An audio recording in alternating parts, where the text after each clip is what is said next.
Assalamualaikum warahmatullahi wabarakatuh. Hai anak-anak ibu sekalian, apa kabarnya kalian pada hari ini? Mudah-mudahan kita senantiasa selalu diberikan kesehatan, dan semoga kita semuanya dalam lindungan Allah Subhanahu wa Ta'ala. Anak-anak ibu yang ibu sayangin dan yang ibu cintai, di sini kita dalam materi pembelajarannya kita, yaitu kita akan membahas tentang masalah pasar. Ada yang tahu apa itu pasar? Nah, pasar itu di sini memiliki pengertian. Pengertian pasar. Pasar itu adalah tempat pertemuan antara penjual dan pembeli, baik secara langsung maupun tidak langsung. Kita lihat di sini syarat-syarat pasar.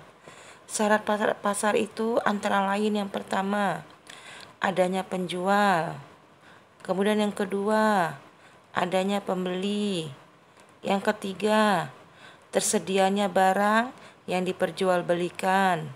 Yang keempat, terjadinya kesepakatan antara penjual dan juga pembeli. Kita lihat di sini fungsi pasar. Fungsi pasar yang pertama itu bahwa pasar berfungsi sebagai distribusi.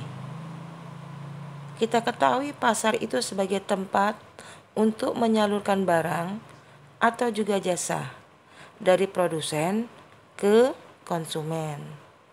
Kemudian fungsi pasar yang kedua, bahwa pasar itu berfungsi sebagai pembentuk harga. Kita ketahui di pasar itu sebagai tempat terjadinya proses tawar-menawar sehingga nantinya terbentuk harga. Yang ketiga, fungsi promosi. Di sini, pasar tersebut sebagai tempat untuk memperkenalkan hasil produksi kepada konsumen. Yang keempat, fungsi pasar yang keempat, bahwa pasar itu berfungsi sebagai penyerap tenaga kerja. Kita ketahui pasar juga menjadi tempat bagi orang untuk mencari pekerjaan. Kita lihat di sini adalah pasar tradisional. Pasar tradisional yaitu pasarnya masih bersifat sederhana, di mana antara penjual dan pembeli ini bertemu secara langsung, dan di sini terjadi yaitu transaksi jual beli. Anak-anakku, kita lihat di sini ada jenis pasar. Nah, jenis pasar ini menurut wujudnya yaitu yang pertama, pasar konkret. Pasar konkret itu di mana barang yang diperjualbelikan benar-benar ada. Penjualnya dan juga pembelinya bertemu secara langsung. Seperti halnya tadi dalam prolognya ibu di depan, bahwa ini adalah contoh dari pasar konkret adalah pasar tradisional. Nah, kemudian ciri-ciri dari pasar konkret. Yang pertama, transaksi itu dilakukan secara langsung. Yang kedua, barang dapat dibawa saat itu juga. Yang ketiga, yang diperjualbelikan ada atau barang itu benar-benar ada.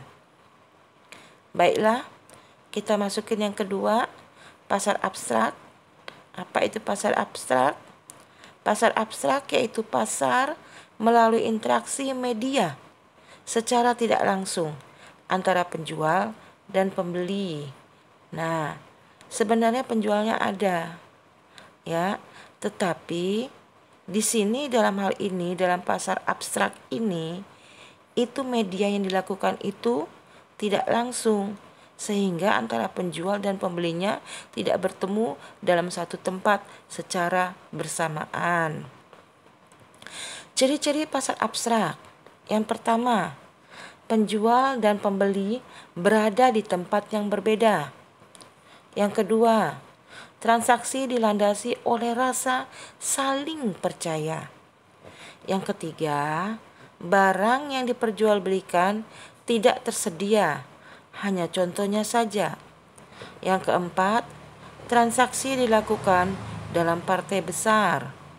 Yang kelima, penyerahan barang ada tenggang waktunya. Nah, di sini kita lihat barang-barang tersusun dengan rapi. Ini merupakan salah satu dari pasar modern. Pasar modern ini contohnya yaitu mall atau juga plaza atau juga supermarket. Ya anak-anak ibu sekalian. Nah, pada pembahasan pada hari ini kita cukupkan dulu. Nanti kita bertemu lagi dalam materi pembelajarannya kita. Tetap jaga kesehatan dan ibu mengharapkan kita semuanya dalam keadaan sehat walafiat. Ibu tutup. Wabillahi taufiq wal hidayah. Wassalamualaikum warahmatullahi wabarakatuh.